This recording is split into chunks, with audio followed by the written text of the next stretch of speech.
Good to see you again. Thank you. Honored to be back. Jason, what is it like for you to come back to Cincinnati and be a part of something like this at the school you played football? We obviously, Travis and I are both incredibly honored, and it's crazy that we're being put in positions to do stuff like this. But anytime we come back, there's just such a wave of emotion and memories that really hit you, like especially walking into this room, and you spend so much time here.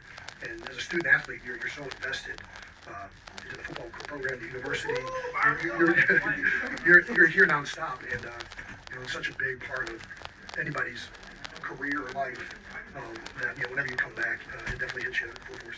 You had a chance to talk to the offensive line today. Yeah. What does that mean to you to get to chat about those guys? I mean, it's awesome. I think obviously, offensive lines have a soft spot for me. I think I wish I would have had something more planned going into it. I kind of just popped in, but sometimes those are the most organic. And my main thing is, same thing I told them and told the team. And, cherish these times because it'll be over before you know it. And I feel like I just finished a 13-year career in the NFL, and that was over before I knew it. And you joke about it at the time, but you higher ground and all the things that suck when you're doing it and are hard. You're going to wish tenfold that you're right back there when it's said and done. And there's going to be people and relationships that you're going to have that you'll carry with you throughout your life. And it's a special thing to be a part of. And just know that when you're dripping in sweat and you're tired and everything like that, that all of this stuff is the stuff that you're going to miss when you can't play the game anymore and you're off doing other things. We were told it was your idea to do the partnership with Cincy Reigns, have the tickets be free for the students. How big of that was? I don't know that that's true. I think Trav, I don't know whose idea completely that was. I'll say that on the record. I think that we were both fired up. And I think everybody on our team, it was a no-brainer for us to do something for Cincy Reigns and to do something for the student athletes and the athletic department, right? I mean, this place did so much for my brother and I's career and so many of our teammates. And I mean, even guys that didn't play in the league. You're seeing former teammates around. They're working here. They're coming back for the spring game. We got our Letterman's golf outing. I mean, the athletic department is such a huge part of guys, not only while they're here, but once they're gone. And to do something that continues to build it up and to shed some light on these athletes in this program is something I think everybody on our staff was on board with. When you go to Canton, gold jacket Canton or lumber I ain't jacket? talking about that yet. Well, where's the jacket that you wore? The lumber jacket? Yeah. It's in a trash bag in my basement. They asked for it, actually. The Hall of Fame asked that they could hang it up in there. And I didn't know what I was going to do with it, but I wanted to hold on to it. And it sat in my basement for the last, 2017 year, but 2018 was year we won it, so about 6 years been down there. So I mean, our museum was kind of you and Rocky Balboa at this point, is it not?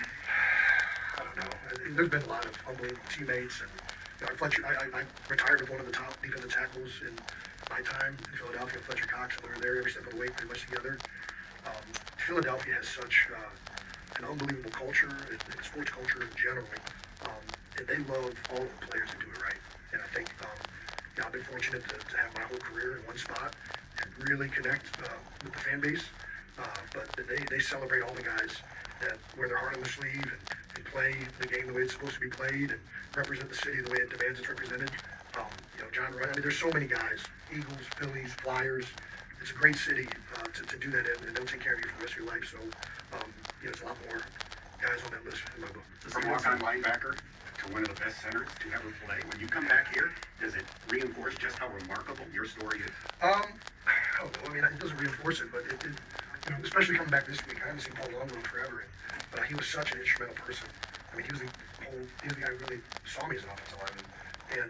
And, I think, you don't realize it at the time. You're just kind of going with emotion and, working hard and doing whatever you can. And looking back, it's crazy where it was coming out of high school, not having any scholarships. But, I would say you come back and it's like, man, that was like insurmountable or anything. That you just come back, you really have great appreciation and understanding that none of this would have been possible without all these people and places along the way. Is it emotional for you and Travis, knowing the Super Bowl ring you have and knowing that people think of you as future Hall of Famers to come back here and think about where it all started and know that you maybe never saw that for yourself and now that's true? Yeah, I mean, I don't think of it like Super Bowl rings and whatnot. I just, I think that we're just incredibly grateful again, incredibly honored to even be put in this position to help in the ways that we can. I mean, we are two knuckleheads that talk on a camera for a couple days a week, and outside of that, it's remarkable that now we're about to do a show in front of thousands of people in Fifth Third, a stadium that we used to watch, Mick Cronin and Connor Marwin and all sorts of basketball players. So it's pretty crazy. I don't know. It still really doesn't make sense in a lot of ways, but we're gonna take advantage of it and have fun. You talk about the reason you wanted to put this on, but the production itself, like what do you want this show to be, like for the students and the fans, what do you want to? I'm trying to have fun. Yeah, I don't know that, I'm going in with minimal expectations because I don't know what's about to happen. We're just gonna try and have fun. Obviously we want the crowd to be engaged, we want the people there to be having fun and a part of it. I think whenever you do anything, the more you bring everyone into it, the more people enjoy it and feel like it resonates with them. So, I think as with anything that Travis is going to do, I think this is an opportunity for us to engage with thousands of people. We get contestants up there from student athletes to regular students. I'm looking forward to learning and going across this journey, whatever's about to happen together. We're going to talk to some really special people in the Cincinnati landscape who have done a lot for the university or Cincinnati at large. So, yeah, I'm excited to see what happens. Because in some ways, I don't even know what's on that. What's your biggest question for Joe Burrow? Oh, go ahead, somebody else. I not Joe Burrow, he doesn't do one like this. So Joe, I think when Joe was transferring out of Ohio State, I sent him a text on behalf of Cincinnati trying to lure him to the university. I still, who knows what could have been. He could have been such a great player if he would have just come here. But unfortunately, went to LSU. But I think, I've been such a big fan of his, and at the time I didn't know much about him. And coaches would reach out for me to get involved in recruiting. And to be honest, a lot of times I don't get involved because I don't want to swing. I don't have. Let the kid make the decision. I don't really want that much, but Luke was adamant that he could really change the program, and it didn't work out for us in that matter. Well, in some ways it did because Desmond Ritter got more experience than he turned into the player that he did over his tenure. So I think both sides ended up winning out. But I think ever since then, Joe and I have been connected in some way.